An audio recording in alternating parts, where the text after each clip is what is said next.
Hello class 12th. Thank you for your support. You are watching the video of English classes.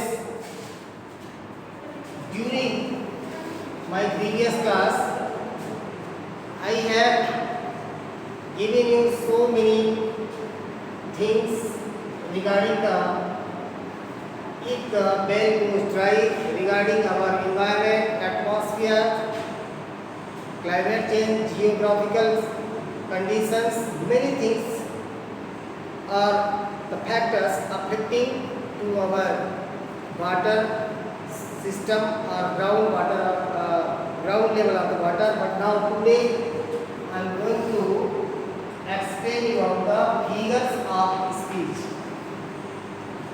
Figures of speech. Figures of speech. Okay.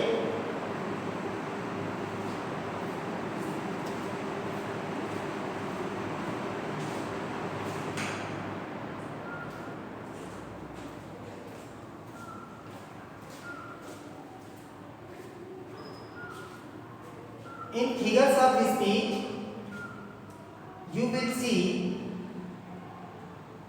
there are figures of speech means ornamentation. Ornamentation means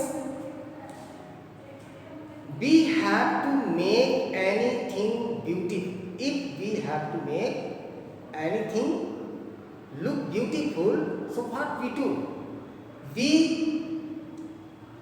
go to the parlor and dress up and make up and we change our get up to join any party. So literature is a party. Literature, you can say literature is a party, and you have to join the party of literature, and for that you have to make up your body, you have to make up your face with beautiful dresses, beautiful shoes, goggles and hairstyle, and for that you take so many varieties of beauty things, and if it is possible for you, you go to the beautician even. In this way, same things happens in the literature. If you start speaking but without having any elegant manner, without having any attractive words, no one will listen you. So it's very important, being a language teacher and being a language students in English in our school, it's very important for you to go through the words, get them well, arrange them well and speak them well. But now this time I see most of the students want to listen in Hindi. It's not possible. If you have taken English language, it means the way of interaction must be in English, and it should be interacted by you in a very elegant manner, in a very gentle manner, delicate manner, in a very tender voice. But in this way, but how? So answer is here. Your answer is here. How? Your answer is here. Means you can use so many ornamented words. First, that is simile. First, that is simile. Second, metaphor. Third, hyperbole. Fourth, oxymoron.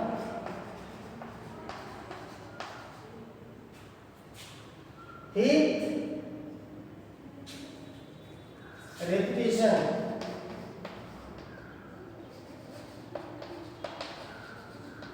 Okay. Next,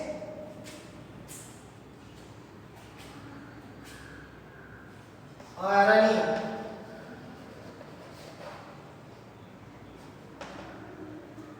Personification.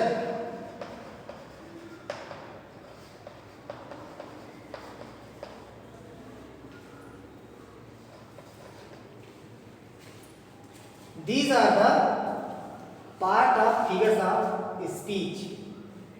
One by one, I will explain you what does it mean or what these words have the meaning regarding this. Okay. So first, I will take simile. First, I will take simile.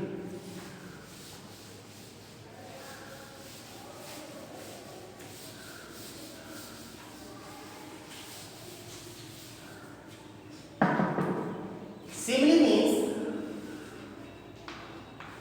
first I will take simile. Simile means when you or when we compare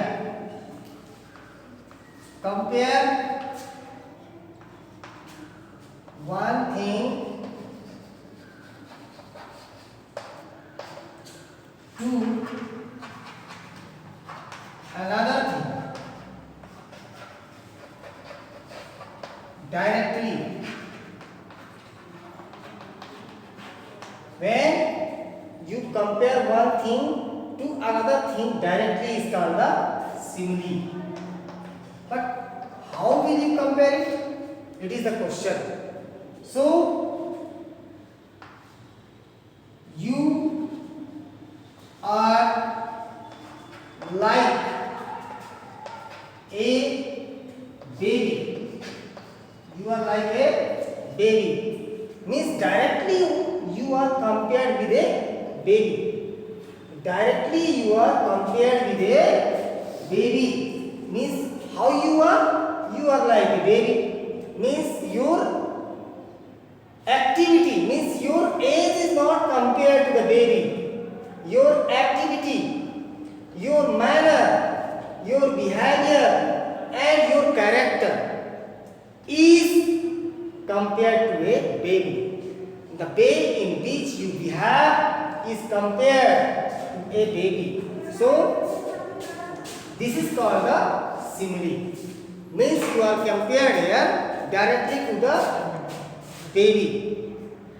Okay. So in this way it is called the simile. Means one thing is compared directly to the another thing is called the simile. Now we take the second one. Now we take the second one. So before going to the second one, I would like to tell you what words are uses in simile. So you can take for simile like, as. Okay. These are the words you can take to compare anything in English sentences. Okay. And it is called a simile. Now you see the metaphor. Metaphor, when we compare one thing to another thing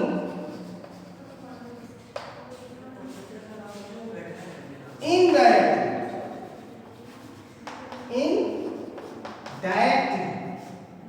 is called metaphor. Don't forget it. It's called metaphor. Now you take the example. C is lioness. C is a lioness in the battlefield. Okay. She is a lioness in the battlefield means how does she fight to anyone like a lioness. It means here like bird or as bird does not appear before you, but it is being compared indirectly. It is not compared directly. Directly means without having the bird up. Indirectly means without having the bird up as, like or as. But it is being compared. She is a lioness in the battlefield means she fight like a lioness in the battlefield. So it is a metaphor. It is called a metaphor. And now we can take the third one, that is hyperbole. Hyperbole. Hyperbole means when some things are exaggerated, are represented as it is not so, as we think. Exaggerated means when you represent anything as it is not so, that is called the hyperbole. Suppose she has a long hair, like so big hair that can be taken to tie someone. It means you are trying to extol the person or the thing that is not here. Means in unfair way.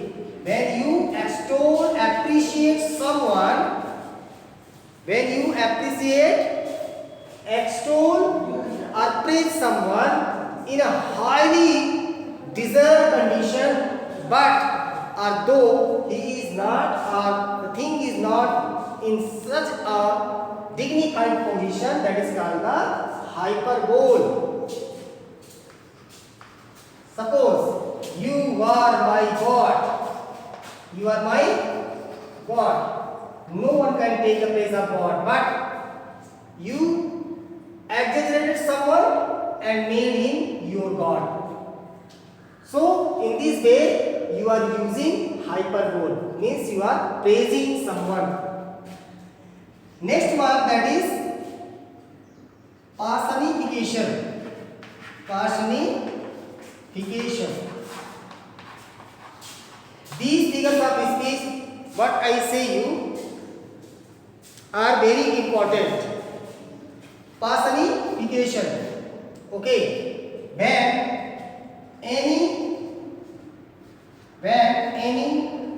dead object, when any dead object made alive,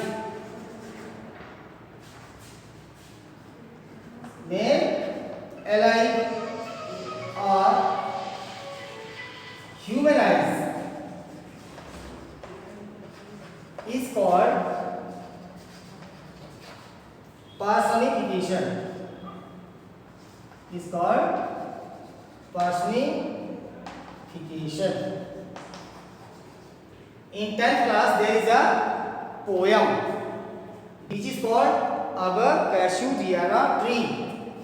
Our Casuariana Tree. In our casuarity, tree cannot walk, tree cannot make food, tree cannot walk or talk to you.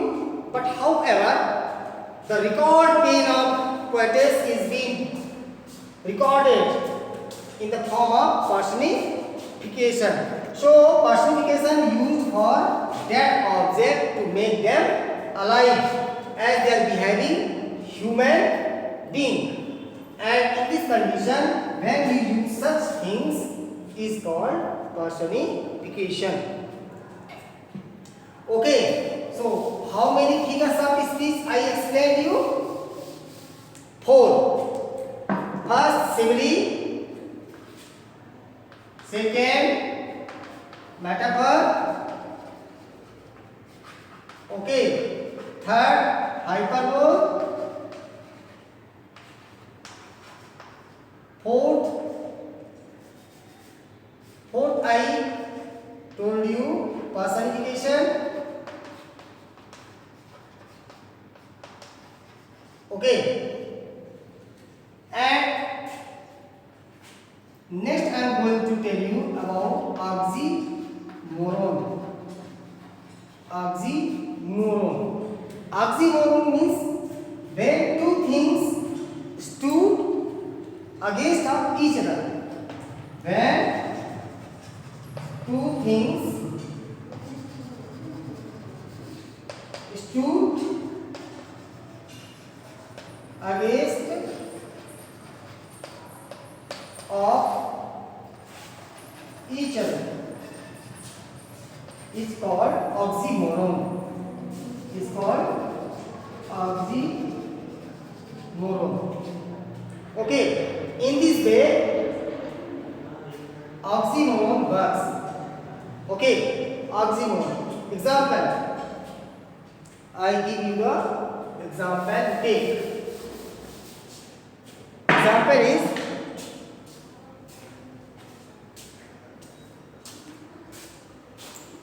she is